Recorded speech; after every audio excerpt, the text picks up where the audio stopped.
Here's something really evil that the narcissist does to you, and sometimes you don't even have to be in their presence to experience this. But the sick part about it is that you are the one allowing them to do this thing to you. What is that? Control. The narcissist is all about control. And let me tell you a little story time about how the narcissist will control you even if you're not in their presence. There is a way that you can let them continue to control you, and there's also a way that you can cut it off, move on with your life, and continue to thrive. When I left the narcissist, I told you all that the narcissist that I was with, he was a malignant, overt narcissist. Sorry about that. I was getting a call. So he was very arrogant. Like, you could see the narcissist and just know. Everywhere we went, he was a narcissist. Everybody knew that, and it was really, really embarrassing to be in that situation. If any of you are with a malignant or overt narcissist, you kind of know what I'm talking about. It's embarrassing being with these people. When you go out, you're scared because you know how they interact with people. They're very rude, they're very arrogant, condescending. They talk down on people who they think are not important, but they suck up to people who they think are important. So they are respectful to rich people and very, very beautiful, attractive people, but they're very rude to people who they think are beneath them, like waiters and waitresses and things of that nature. So every time you get around them, even when you go amongst your friends and family, you're afraid of the things that are going to come out of their mouth. So you're praying that they don't say much, they don't say too much or do too much. If you've been with a narcissist like this, you know what I'm talking about. Comment below and comment your experience below. But this is the one thing that they do to control you, whether you're with them or without them or not with them, right? When I left the narcissist got me to a turning point, right? Everything is about control for them. As I said, they want to control how you think, how you breathe, who you talk to, what you wear, how you eat your food. These people are controlling. Again, if you've really, really been with a narcissist, you would know that everything I'm saying is not exaggeration. This is truly how these people are. If you're not really well versed with a narcissist, you might think, oh, you're just exaggerating. But the people who have experienced it, they know that it's not exaggeration. As a matter of fact, I'm even being nice by some of my choices of words. So the narcissist likes to control. They like to control, control, control.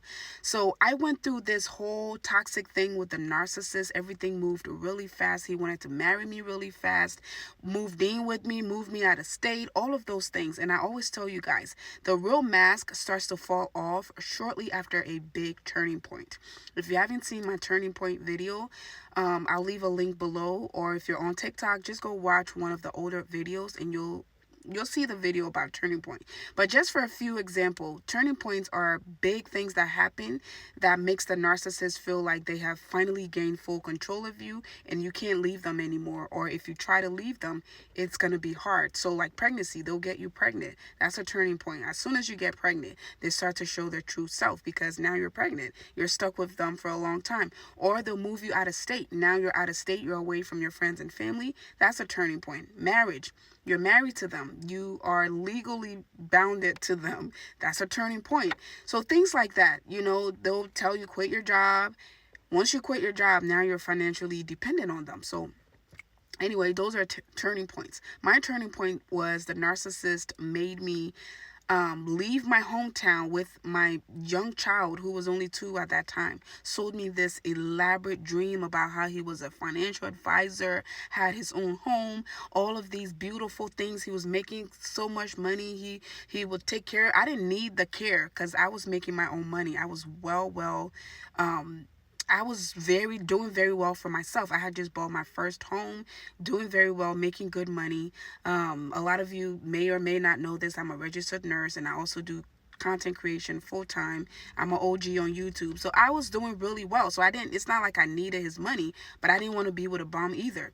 So he sold me this dream about how well he was doing and told me that, oh, you have done so well for yourself. You're a big time YouTuber. You don't need to be in that tiny little city. Come over here to Atlanta.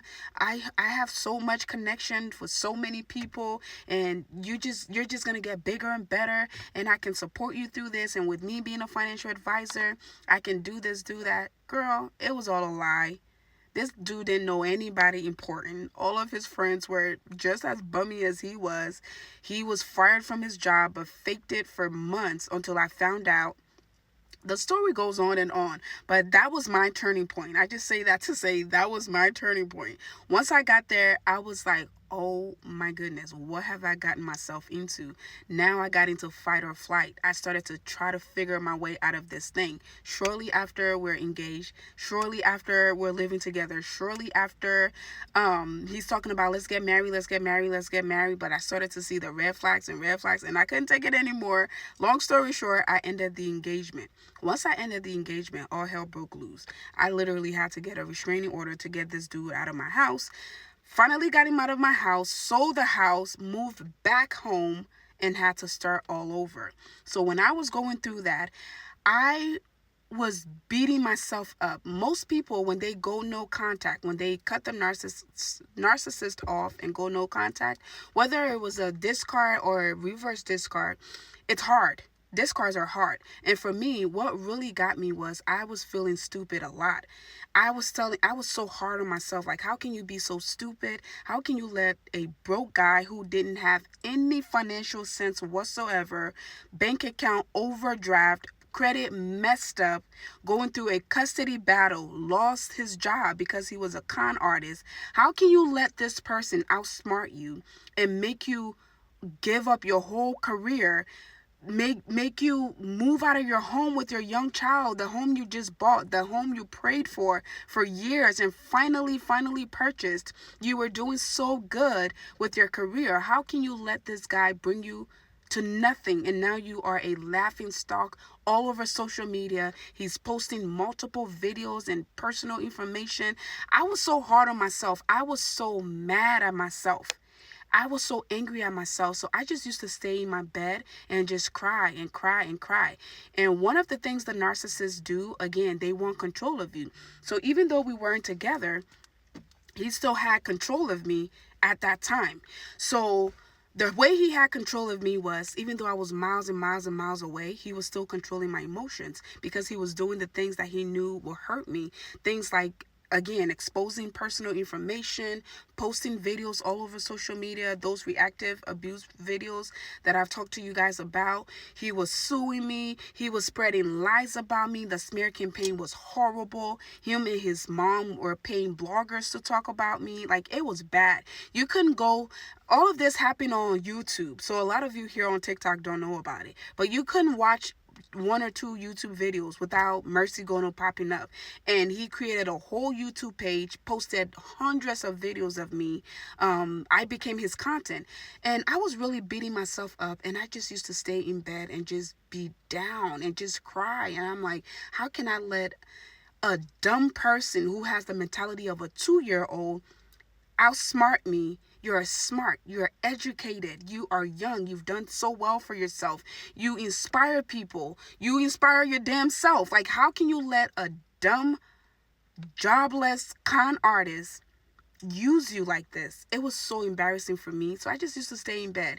And I remember a friend of mine who was getting married, a friend of mine from middle school was getting married. He invited me to the wedding, and he would text me here and there, hey, are you gonna come? I'm like, yeah, I'll be there. But I had no intentions of going there because I had trust issues. I didn't want to be around anybody. I didn't trust anybody. I didn't even trust myself. So I would just stay in bed and just be miserable, just going through it. Barely want to show up to my therapy session. And one day my older sister told me, she said, are you going to your friend's wedding? I said, no. I told him I was going to go, but I'm not going to go. And she said, why? And I said, because I don't trust anybody. I don't want to be around anybody. I just want to be in bed and cry. And she told me, you're going to let someone control you from all the way a whole different state? If you want to do that, that's on you. And what I heard was, you're going to let a dumb narcissist who you've already outsmarted by discarding them continue to control your life? Immediately, I got up, I bought the most beautiful dress, did my hair, did my makeup, went out and had an amazing time. Don't let these people continue to control you. Leave them, go no contact, and live your best life. That hurts them more than anything. Follow for more.